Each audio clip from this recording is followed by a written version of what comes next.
अस्सलाम वालेकुम। 27वीं आइनी तरमीम के ज़रिए 6-7 ऐसे बड़े नुकात हैं जिसके ऊपर जब तक एक सियासी तस्फिया ना हो जाए तो बाज़ मामलात के ऊपर तनाज़ा जो है कौमी सतह के ऊपर परेशानी का बायस बन सकता है। गो हुकूमत इस वक्त इस पोजीशन में है कि वो सेम पेज की वजह से या एक हाइब्रिड मॉडल की वजह से कौमी असम्बली और सेनेट दोनों जगहों से नंबर पूरे हैं या नहीं है इस बहस में जाए बगैर। वैसे नंबर भी उनके पास कौमी असम्बली में पूरे हैं और सेनेट के अंदर 3 जो कम है वो पूरे कर लेंगे आसानी से, तो वो पास करवा लेंगे, वो उनके पास इशू नहीं आएगा। लेकिन उसके अंदर इशू ये है कि आइनी अदालत का क़याम है, आर्टिकल 243 के अंदर तरमीम है, NFC अवार्ड को रिव्यू करना है, यकसा निसाब तालीम है, पॉपुलेशन कंट्रोल के ऊपर इक़दाम है और इसी तरीके से एग्जेक्टिव मैजिस्ट्रेसी उसका दोबारा से आगाज़ है। किसी ज़माने में ख़त्म किया था हमने एग्जेक्टिव को और जुडिशरी को अलहदा से किया था, लेकिन अब दोबारा हम कह रहे हैं कि नहीं, एग्जेक्टिव को अंदर से दोबारा से इंगेज करना है। तो ये कुछ ऐसे मुतनाज़ा इसमें से 1-2 नुकात बन सकते हैं मुमकिन तौर पर जो कौमी सतह पर परेशानी का बायस बन सकते हैं। हो सकता है सारे नुकात ही बड़े अच्छे हों, अगर इसके ऊपर सियासी इत्तफाक़ राय हो जाए कि हमने कैसे आगे बढ़ना है तो फिर आप एक रास्ता निकाल लेते हैं। अगर 1 बाई 1 लेने तो आइनी अदालत के ऊपर किसी ज़माने में मोहतरमा अल्लाह पाक उनके दर्जात बुलंद फरमाए, किसी ज़माने में उन्होंने इसकी तजवीज़ पेश की थी। तजवीज़ पेश करने के पीछे उस वक्त के महरक़ात ये थे कि इफ्तिखार मोहम्मद चौधरी या रिसेंट पास में चले जाएँ तो जस्टिस बंदयाल या जस्टिस साकिब निसार जैसे जजेस सुप्रीम कोर्ट में बैठ के एक पार्टी के हक़ में फ़ैसला करते थे, दूसरी को फ़िक्स करते थे। इफ्तिखार मोहम्मद चौधरी के ज़रिए पीपल्स पार्टी को कमज़ोर किया गया था, नून लीग को वो सपोर्ट करते थे और पीपल्स पार्टी की कमर तोड़ दी थी इफ्तिखार चौधरी ने। साकिब निसार आए तो साकिब निसार ने PMLN की कमर तोड़ी और PTI को तवाना किया। यही काम जस्टिस बंदयाल ने किया। तो उसको बेहतर करने के लिए मोहतरमा की ये तजवीज़ थी कि एक आइनी अदालत होनी चाहिए जहाँ कॉन्स्टिट्यूशनल जो डिस्प्यूट्स हैं वो वहाँ पर जाए और बाकी जो सुप्रीम कोर्ट ऑफ पाकिस्तान है बाकी सारे मामलात के ऊपर वो फ़ैसला करे। लेकिन अब हम उससे बहुत आगे जा चुके हैं। 26वीं आइनी तरमीम के बाद जो एक आइनी बेंच बनाया गया उसके बाद कुछ मामलात ऐसे हो गए हैं, आर्टिकल 191 के अंदर भी तरमीम कर दी हुई है कि इस वक्त अदालती निज़ाम असल शक्ल में कायम रहा नहीं है। जो जुडिशरी की इंडिपेंडेंस है उसके ऊपर कोई हर्फ नहीं होना चाहिए। जजेस की तैनाती और आइनी बेंच ये जो बनाने के अंदर भी हुकूमत ने एक जो कमेटी का तस्वुर दिया उसके ऊपर हुकूमत के हमायत याफ्ता अरकान को बरतरी हासिल हो जाती है, जिस वजह से वो अपनी डिसीजन मेकिंग के ऊपर हावी हो जाते हैं और अपनी पसंद का फ़ैसला कर लेते हैं। कोई भी आइनी मामला हो जिसके ऊपर बेंच तश्कील देना और वो बेंच तश्कील देने वालों में अगर अटर्नी जनरल भी बैठा हो, लॉ मिनिस्टर भी बैठा हो, वकील भी उनकी पसंद का एक अंदर बैठा हो, तो वो बरतरी जो है वो उस फैसले के ऊपर अल्टीमेटली उस बेंच की तश्कील के ऊपर असरअंदाज हो जाती है। NFC अवार्ड एक मुतनाज़ा इशू है, इसको रिव्यू आपको करना है, लेकिन इसको रिव्यू लाजमी करना पड़ेगा। इसलिए कि सूबे इजाफी वसाइल लेकर बहुत खुश हैं, उनको अपने वसाइल जनरेट नहीं करने पड़ते, रिसोर्स मोबिलाइजेशन नहीं करनी पड़ती, एक्सपेंडिचर कंट्रोल के लिए भी कोई एफर्ट नहीं करनी पड़ती। वफाक से लगी बंदी रकम आती है और उनकी मौज लगी हुई है। कचरे के डब्बों से लेकर तमाम हाईवेज़ के ऊपर पोस्टर और तस्वीरें छापने के ऊपर अरबों रुपया खर्च कर देते हैं और ये दुरुस्त नहीं है।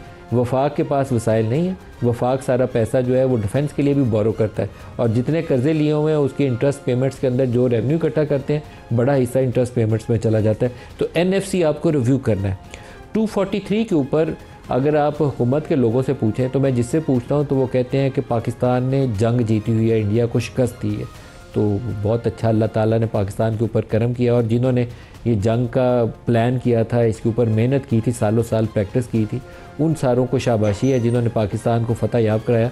और उस अल्लाह का शुक्र है जिसने पाकिस्तान को ये कामयाबी अता फरमाई कि भारत के साथ जहाज़ गिरे और उसको दुनिया में हज़ीमत का सामना करना पड़ा और अल्लाह पाक ने पाकिस्तान को वो कामयाबी अता फरमाई।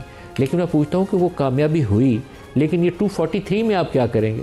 वो कहते हैं कि इससे यकसुई आएगी, एक यूनिटी पैदा होगी, यकसा निसाब तालीम। अब निसाब तालीम के ऊपर पिछले 10-12 सालों से PTI ने भी इसके ऊपर काफ़ी काम किया था। उसके ऊपर मेरे कुछ बुनियादी इतराज़ात हैं, वो बेसिक एजुकेशन से लेकर ऊपर तक आ जाए।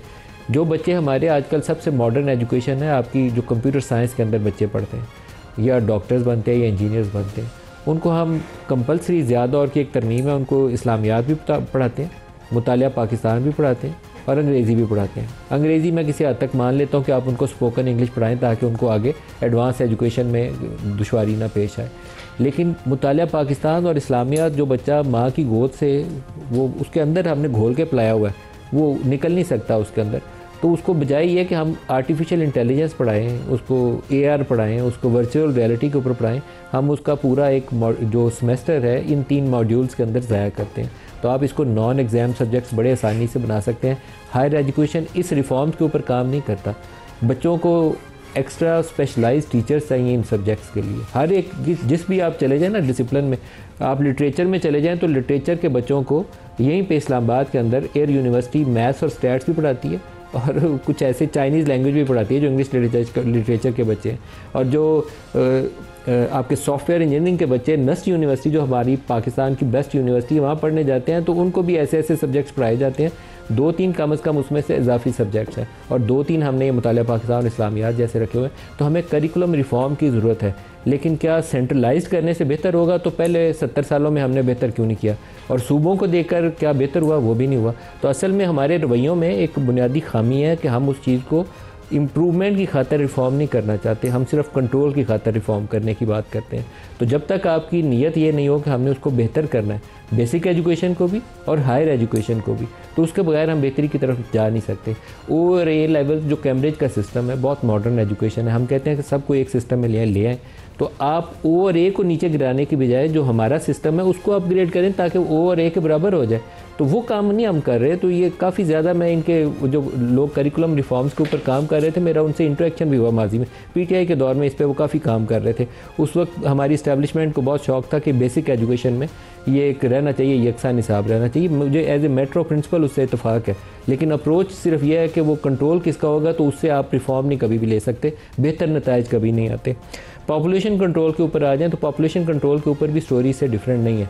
हमारा सोशल एक्शन प्रोग्राम बनाया गया था 90s में, और उसके अंदर भी जो बुनियादी अहदाफ थे आज तक कभी हम हासिल कर ही नहीं सके, क्योंकि हम उन चीज़ों के ऊपर काम करने पे यकीन नहीं रखते जिससे एंड रिज़ल्ट आना है या पॉपुलेशन वेलफेयर एक्चुअली होनी है। सेफ़ ड्रिंकिंग वाटर हो, सैनिटेशन हो, मेल न्यूट्रिशन के इश्यूज़ हों या पॉपुलेशन कंट्रोल हो, ये पाकिस्तान का कौमी मुफाद है, ये किसी का इंडिविजुअल का नहीं है।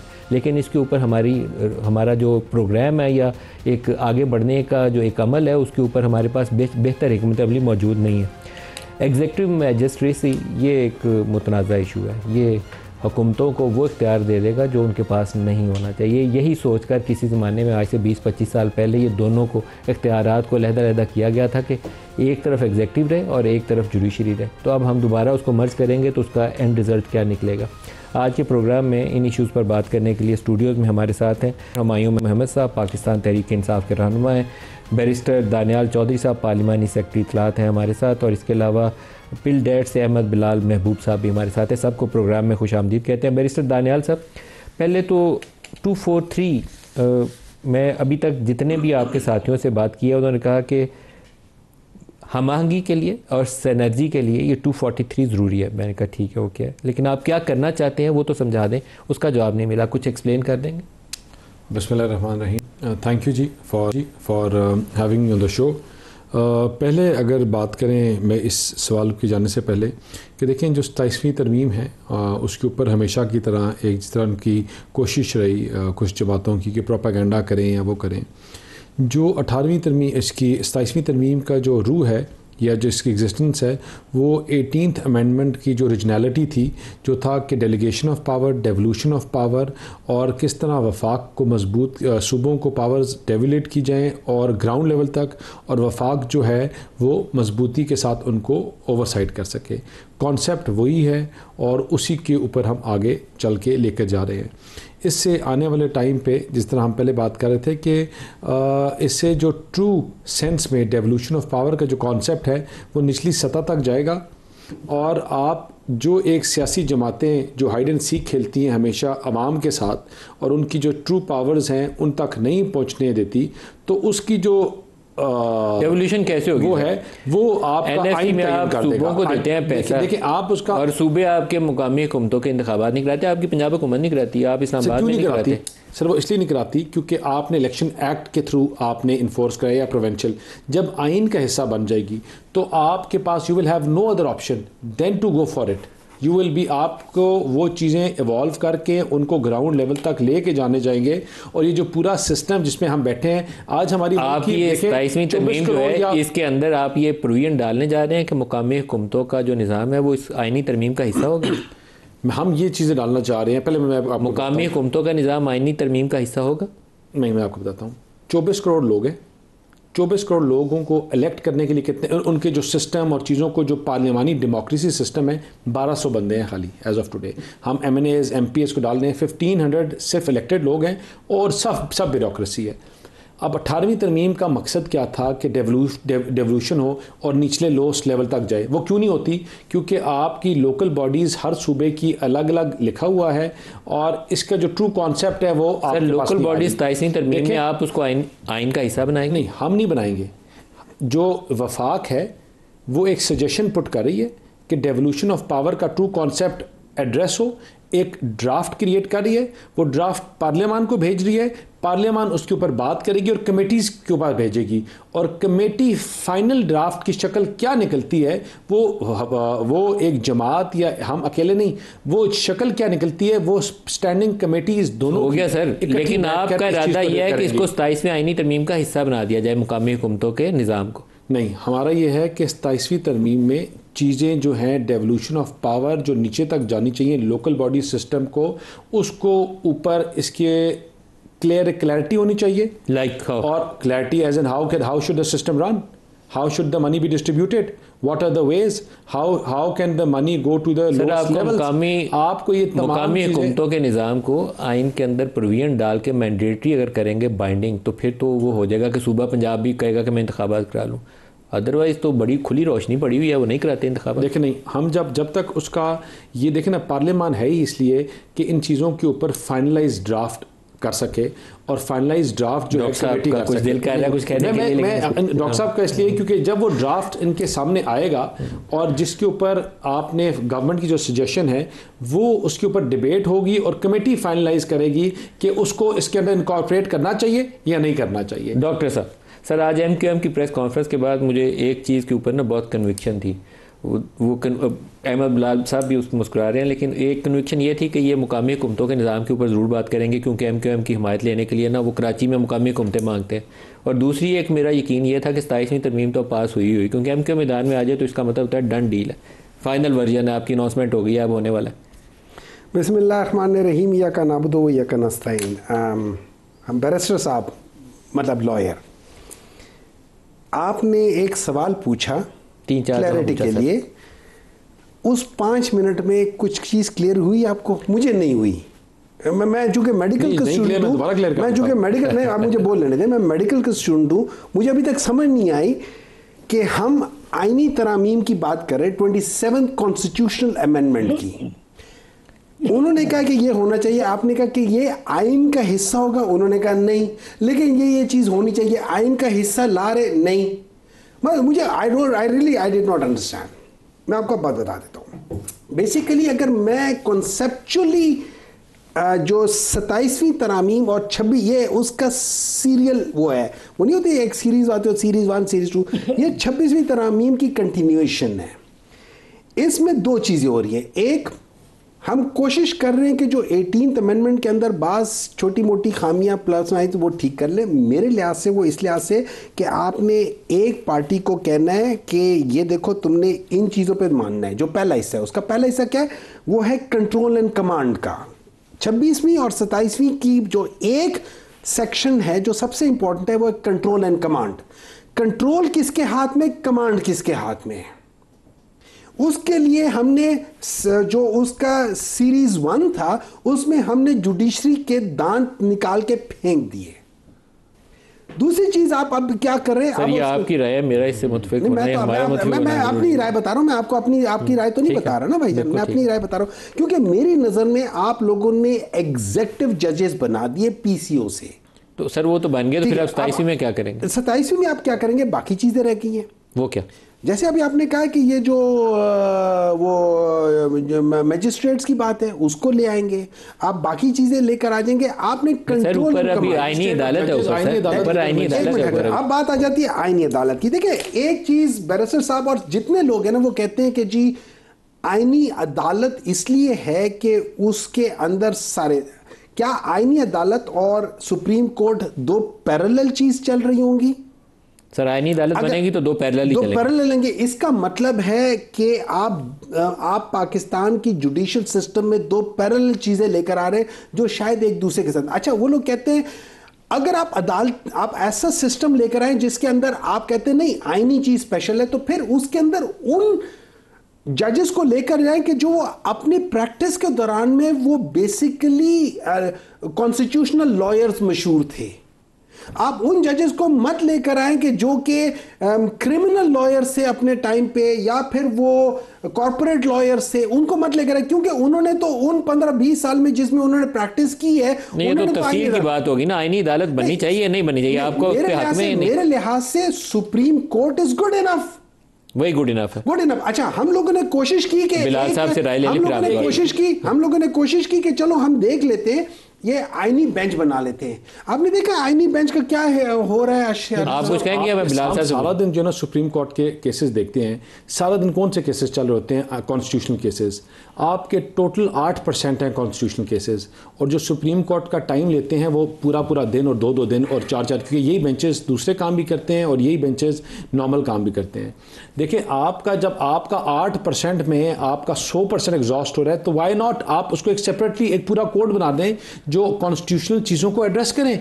और मैजिस्ट्रियल पावर्स और दूसरी पावर्स का तो आपस में कोई ताल्लुक ही कोई नहीं है। देखिए, अगर मैं आपको हकीकत डीप डाउन में आपको बताऊं कि 27th अमेंडमेंट की अगर एक भी कोई गलत क्लॉज निकाल दे, ऐसा क्लॉज कि जो आपको कमजोर कर रहा है, जमहूरियत को कमजोर कर रहा है, आपके सिस्टम को कमजोर कर रहा है, क्लॉज बता दें जिससे जमहूरियत मजबूत हो रही है। Not even a single one. सबसे पहले लोकल बॉडीज को आप आईनी तहफ़्फ़ुज़ नहीं दे रहे सर। आप सब चीजें करेंगे, जब आएगी तो आपको नजर आएगा। लोकल आप आईनी तहफ़्फ़ुज़ देंगे। दूसरा पूछें, दूसरा मैजिस्ट्रियल पावर्स, आम बंदा धिक्के खाता रहता है, उसको कोर्ट्स के ऊपर वहां कभी क्रॉस एग्जामिनेशन हो रही है, एग्जामिनेशन चीफ हो रही है, जो बेसिक मैजिस्ट्रियल पावर्स। आपको गुस्सा है, आप पकड़ के डॉक्टर साहब को अंदर बंद कर दें, ये कहां जाएंगे? कौन करता है ये? आप करेंगे? आपकी मैजिस्ट्रेट नहीं, हम क्यों करेंगे? मैजिस्ट्रियल पावर्स आपके पास है। अहमद साहब से सर मुझे बात बताएं, हर सूबे का अपना अपना चल रहा है, ये कहां चलता है? अहमद बिलाल, मैं पूछ रहा हूं, जो 27वीं आईनी तरमीम लाई जा रही है उसके अंदर आईनी अदालत का मामला है जिसके ऊपर अभी तक ज्यादा राय आई है, और ये एक डेवोल्यूशन ऑफ पावर को बैरिस्टर साहब बड़ा जोर दे रहे हैं, मैं अभी तक समझा नहीं हूं।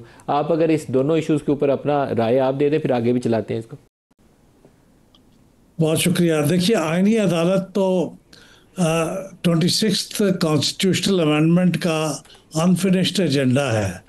ये तो उस वक्त बनाना चाह रहे थे और जमीयत उलमा इस्लाम उससे मुत्तफिक नहीं थी, तो एक कंप्रोमाइज़ के तौर पे फिर कॉन्स्टिट्यूशनल बेंच पे इत्तफाक करना पड़ा, जो कि बड़ा एक ऑड सा अरेंजमेंट है कि वो अलग अदालत भी है और नहीं भी है।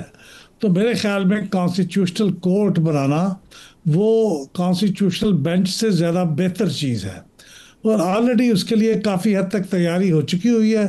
तो मुझे तो उसके ऊपर कोई एतराज़ नहीं है, और मैं उसकी बुनियादी इसी आर्ग्यूमेंट से इत्तफाक करता हूँ कि ज़्यादातर केसेस तो कॉन्स्टिट्यूशनल नहीं होते, वो फिर सफ़र करते हैं, क्योंकि कॉन्स्टिट्यूशनल केसेस थोड़े होते हैं लेकिन वो वक्त बहुत खींच लेते हैं। तो इन दोनों को अलग कर दिया जाए और इनको अलग अलग ऑपरेट करने दिया जाए, मुझे उस पर कोई एतराज़ नहीं है।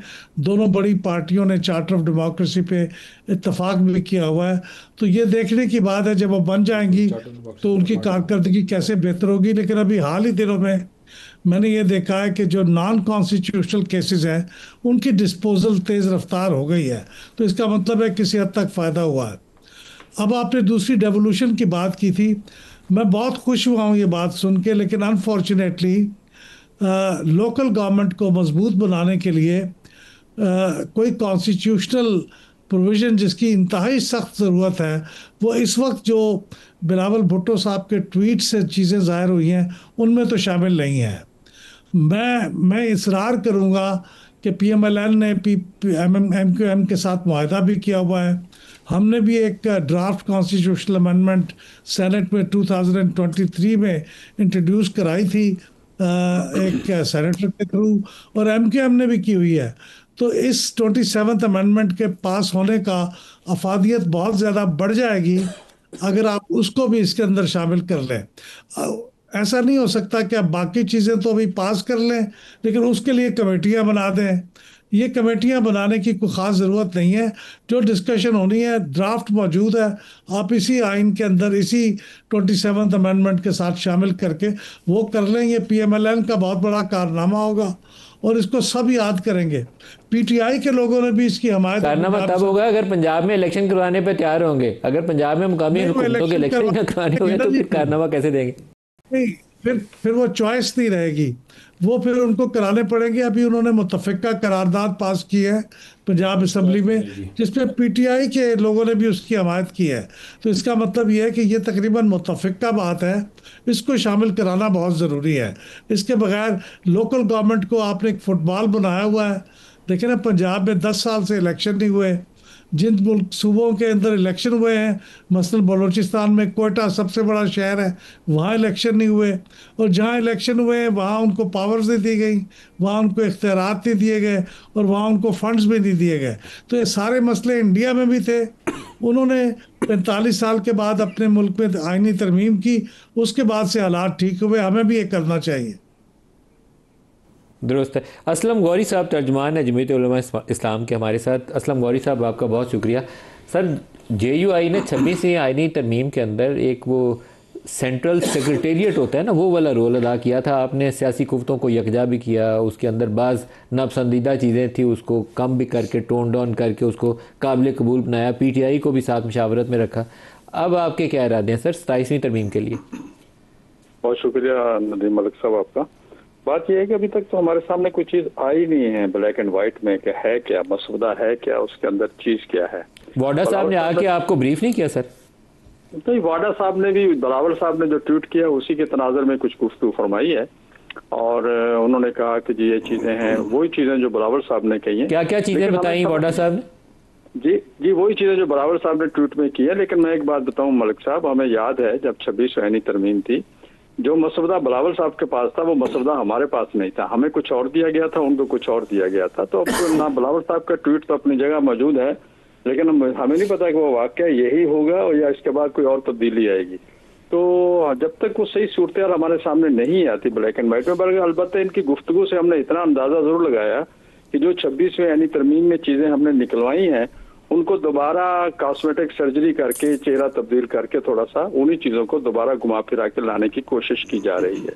सर, ये बड़ा जोर दिया जा रहा है कि हमारे नंबर्स पूरे हैं, तो सेनेट के अंदर तो या आपकी हमायत इनको मिल जाए तो या ANP से कुछ बंदे शंदे मिल जाए तो तब काम हो सकता है। 26वीं आइनी तरमीम के वक्त तो एक स्टेज के ऊपर इनको कहा गया था, हमें याद पड़ता है JUI से इनडायरेक्टली या डायरेक्टली इशारों कनायों में बात कही गई थी कि अब आप अगर साथ आते हैं तो ठीक है, नहीं तो बंदे हम खुद ही पूरे कर लेंगे। तो वैसी सूरत हाल तो दोबारा नहीं पैदा की जा रही JUI के बंदे तो उस वक्त 11 आदमी PTI के भी इनकी जेब में आगे थे, अभी भी आ जाएंगे। हाँ, अभी इनसे हम कुछ कह नहीं सकते इस पे। अपना कौमी असम्बली में तो नंबर गेम पूरी है, सेनेट में तो चार आदमी की शायद शार्ट है इनके पास। लेकिन मसला ये है कि मलिक साहब, ये आईने पाकिस्तान है और ये मिसाक है इस मुल्क का। इसके ऊपर पूरे सूबे सब मुतहद हैं। हम इसी को आइन को सामने रख के तमाम सूबे में कोई छोटी बहुत बात होती भी हो तो हम उनको कॉम्प्रस्ट हो या कोई भी, हम उनको कहते हैं आइन ये कहते हैं। अगर इसको आप मुतनाज़ा करने चाह रहे हैं, अपनी मर्जी के अमेंडमेंटें लाना चाह रहे हैं और अपनी मर्जी का आइन बनाना चाह रहे हैं, तो ये अगर मुतनाज़ा हो गया तो मुल्क के लिए बहुत बड़ा नुकसान होगा। सर, JUI के लिए आईनी अदालत काबिल कबूल है? देखिए, ये मिसाक जमहूरियत में उस वक्त तो हमने इसको साइन किया था और ये हमने इस वक्त कहा भी था इनको, और मौलाना साहब ने पार्लियामेंट में स्पीच में भी कहा था कि आईनी अदालत होनी चाहिए।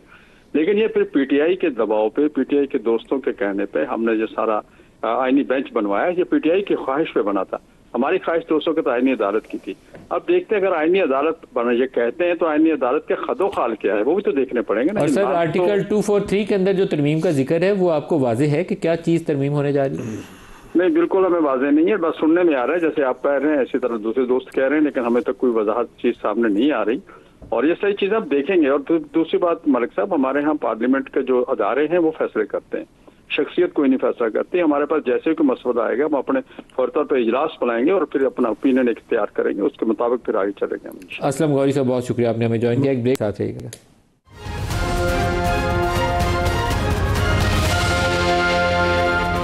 प्रोग्राम में दोबारा खुशामदीद कहते हैं। बैरिस्टर दानियाल साहब, जो NFC अवार्ड है, ये जब से अवार्ड आया तब से वफाक भूखा हो गया और आपके सूबों के पास काफ़ी वसाइल है। आप IMF से एग्रीमेंट करते हैं तो IMF के एग्रीमेंट के तहत आप सूबों को कहते हैं कि इतने वसाइल तुमने सरप्लस छोड़ने हैं क्योंकि उसके बगैर हमारा बजट पूरा नहीं होता। तो एक इम्बैलेंस आपने क्रिएट किया हुआ। अब आप इस पर क्या करना चाहते हैं? नदीम मलिक साहब, पहले मैं एक चीज़ को थोड़ा सा पीछे जाऊँगा। देखिए, आपने जुडिशल सिस्टम की यहाँ बात की, मैं दुनिया के मौजूद तरीन माशरों की बात करूँ ना, तो वहाँ एक चीज़ जो आप और सिस्टम में डाल रहे हैं वो रोटेशन ऑफ जजेस है। और रोटेशन ऑफ जजेस क्यों इम्पॉर्टेंट है कि आप मौजूद तरीन इलाकों की मुल्कों की बात करें, आप जर्मनी की बात करें, आप फ्रांस की बात करें, आप साउथ कोरिया की बात करें, आप जापान की करें, वहाँ एक टाइम डेजिग्नेट कर देते हैं कि 3 साल से 5 साल के अंदर रिवॉल्व करना है, या 4 साल से 5 साल तक, या 2 से 3 साल तक। उसकी रीज़न ये है कि देखें, जब आपका एक बंदा किसी पोजीशन पे लामहदूद पावर के लिए उसी स्टेशन पे जब बैठा होता है ना, तो उसके अपने लाइक्स डिसलाइक्स हो जाते हैं। चाचा, मामा, फूफी का बच्चा, अपने जो चेंबर के वकील होते हैं, ये एक पूरा लाइक्स एंड डिसलाइक्स बन जाता है। And that is human nature, it is nothing new. तो इन मुल्कों में ये चीज़ें हैं, उनको रिवॉल्व करने की रीज़न इसलिए, ये चीज़ प्रोविजन इसलिए है क्योंकि आपकी जो लीगल सिस्टम है वो स्ट्रेंथन होता है। पाकिस्तान में हमने इसको ट्रांसपेरेंसी के लिए नहीं करना, हमने जजों को फिक्स करने के लिए करना। फिक्स नहीं करना। देखिए, उनको करेंगे आप ये सुने, उनको लगा रहे हैं ना, जो कमेटी उनको लगा रही है, उस कमेटी के पास ये भी पावर्स होनी चाहिए कि उनको हटा सके, मतलब उनको रिवॉल्व कर सके। वही कमेटी करेगी, ये नहीं होगा कि आप या मैं उठा के करेंगे। जो कमेटी उनको पहले लेके आती है वही कमेटी। अगर आपका ओवरसाइट मैकेनिज्म अकाउंटेबल बना दे ना, ट्रांसपेरेंट बना दे, ओवरसाइट मैकेनिज्म, तो फिर ना कोई इनको फिक्स करे ना कोई आपको फिक्स करे। ओवरसाइट मैकेनिज्म, देखिए, Pakistan is a developing country, we have a lot of issues, we have lot of problems. I am not saying that कि बिल्कुल बेहतरीन डेमोक्रेसी और बेहतरीन चीजें हैं, but we have to address them. आपने एनएफसी का जवाब नहीं दिया। एनएफसी में आप क्या करना चाहते हैं? दूसरा, देखिए, एनएफसी अवार्ड में मेरे तो 2 अपने ज़ाती जो रहे हैं।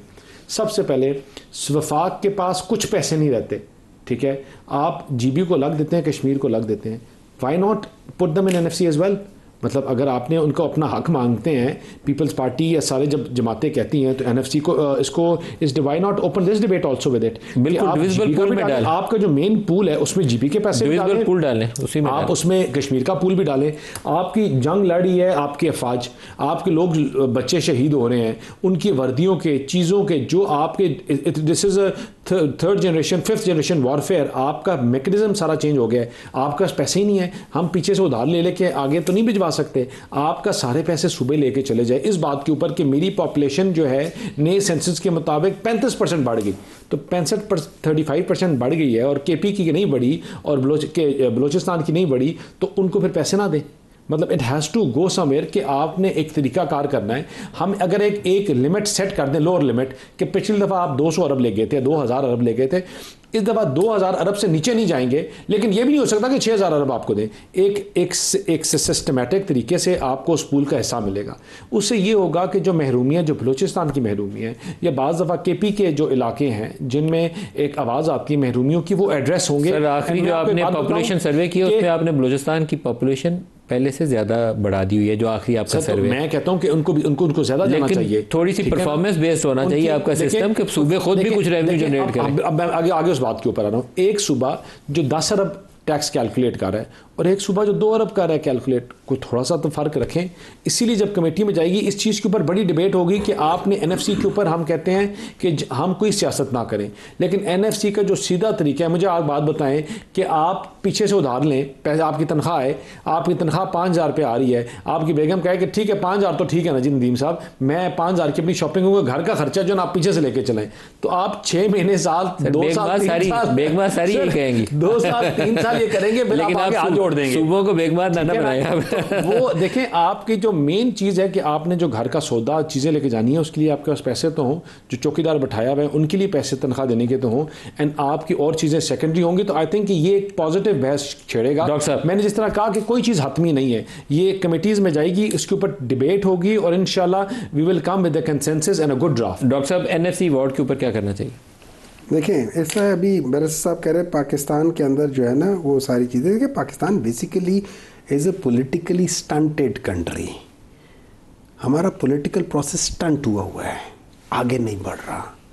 उसकी वजूहात हैं एग्जैक्टली प्रोफेशनल, क्या कह सकते हैं उसे, इनकॉम्पिटेंसी कह लें, या फिर आप प्रोफेशनली डिसऑनेस्ट लोग हैं, आप जो कह रहे हैं और जो कर रहे हैं उसके अंदर बड़ा फ़र्क है। नंबर 2 में एक चीज़ बता दें थोड़ा सा, जज वो जो जजेस वाला मामला है ना, देखिए हम लोगों ने पहले जजेस की तादाद बढ़ाई थी कि पेंडेंसी ऑफ केसेस की है। आपका आर्टिकल मेरे ख्याल में 143 है कि जिसके लिहाज से मिनिमम जजेस जो बेंच में होते हैं वो 5 होते हैं। आप 5 रखे, आपने 25 कर दिए 17 से। आपको पता है पिछले 1 साल में आपकी पेंडेंसी ऑफ केसेस बढ़ गई है, कम नहीं हुई। आपको उससे पहले भी जब ये बेंच नहीं था, जब ये उस वक्त भी पेंडेंसी ऑफ केसेस बढ़ रही थी। उसका वजह ये है कि जो हम केस लोड कहते हैं ना, केस लोड को आप डिफाइन नहीं करते। आप कहते हैं एक जज के ऊपर 50 केस होने चाहिए। आपको ये नहीं पता कि केस लोड डिफाइन होता है किस किस्म के केस होंगे।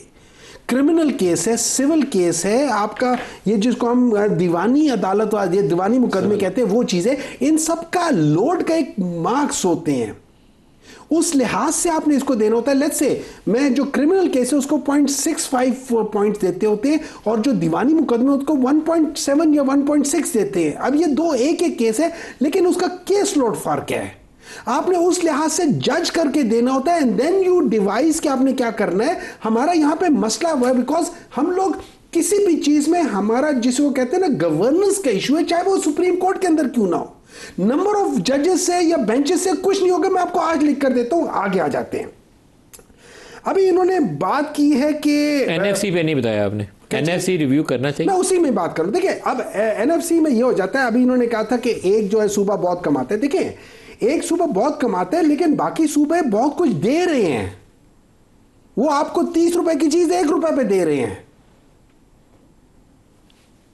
उसका आप क्या कर रहे हैं? सर वो सारे सूबों के पास है, कोई गैस दे रहा है, कोई पानी बना रहा है, पंजाब में वीट बना रहा है, कॉटन दे रहा है। देखिए वो आप उन चीजों में नहीं जा सकते। नहीं, आपने इसको मोनेटाइज करके आपने इसको एक वैल्यू देनी है कि देखिए फॉर एग्जांपल मैं बिजली देता हूं, आप चावल देते हैं, कोई वो देता है, किसी जगह से सारी ट्रेड आती है। आपने इसको उसी लिहाज से बैलेंस करना होगा इस बेसिस पे कि इकोनॉमिकली क्या है। नंबर 2 आपका मसला है कि मैं पैसे ज्यादा खर्च करता हूं। मैं मिसाल दे देता हूं। हमारा जो सबसे बड़ा किसी सारे सूबों में एक मसला है, चाहे हो सकता है पंजाब में कम हो, हमारे सूबे में सबसे ज्यादा होगा, बलूचिस्तान में ज्यादा होगा, वो बिजली चोरी का।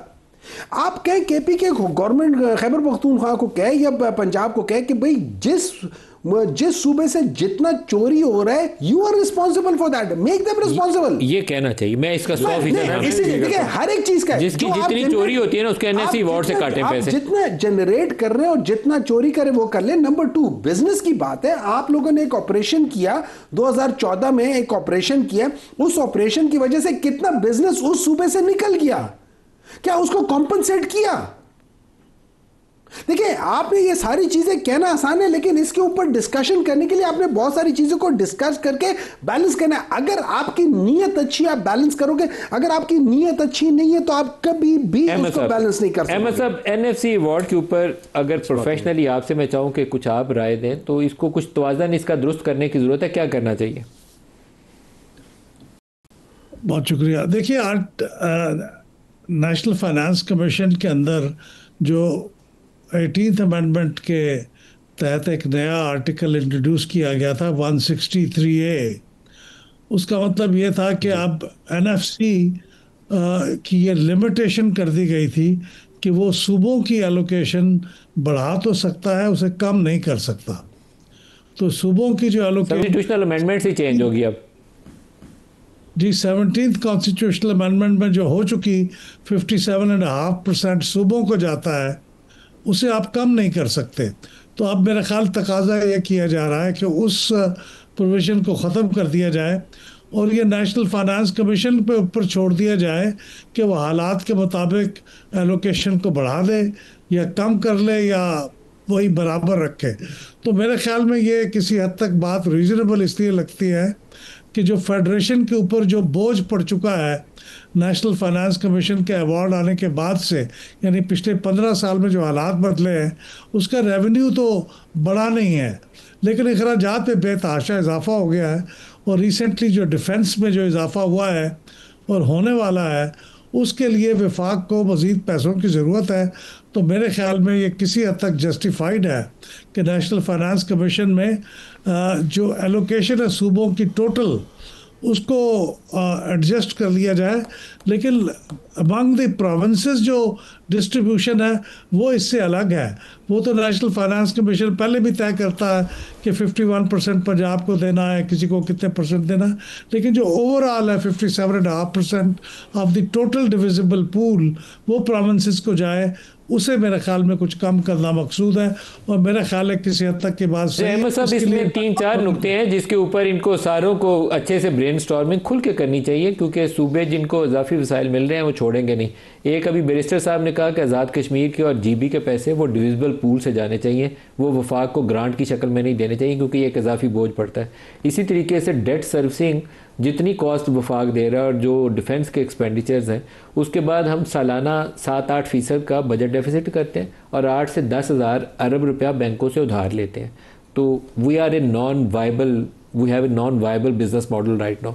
आपको इसको 3-4% बजट डेफिसिट पे लाना है तो आपको 3-4% वसाइल जो है सूबों से वापस लेने पड़ेंगे। तो ये एक बेसिकली स्ट्रक्चरल एडजस्टमेंट है जिसके ऊपर सबको एग्री करना पड़ेगा, नहीं तो हम ये बैंकरप्सी वाली स्टेज से बाहर नहीं निकल सकते। ठीक है, लेकिन ये जो उन्होंने मुतालबा किया है ये भी हम इसलिए कर रहे हैं कि नेशनल फाइनेंस कमीशन की ऊपर ये लिमिटेशन है। अगर ये ख़त्म हो जाए तो फिर हम ये एक्साइज ड्यूटी वगैरह सारी डिविजिबल पूल में ले आएंगे, फिर उसके बाद इक्विटेबल डिस्ट्रीब्यूशन होगी।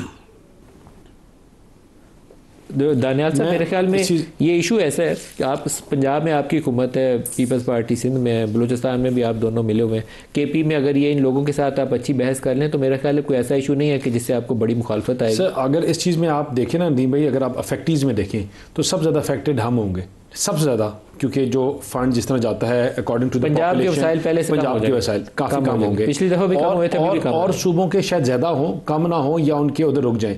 लेकिन जो प्रोसेस है ना, हम प्रोसेस को इसलिए डिफाइन करना चाहते हैं कि देखें एक प्रोसेस आपका चल ही नहीं सकता। आप पैसे लेकर जो उधार दफ़ा बाहर से उधार लेकर बैंकों से लेकर आप कैसे चीज़ों को आगे चला सकते हैं।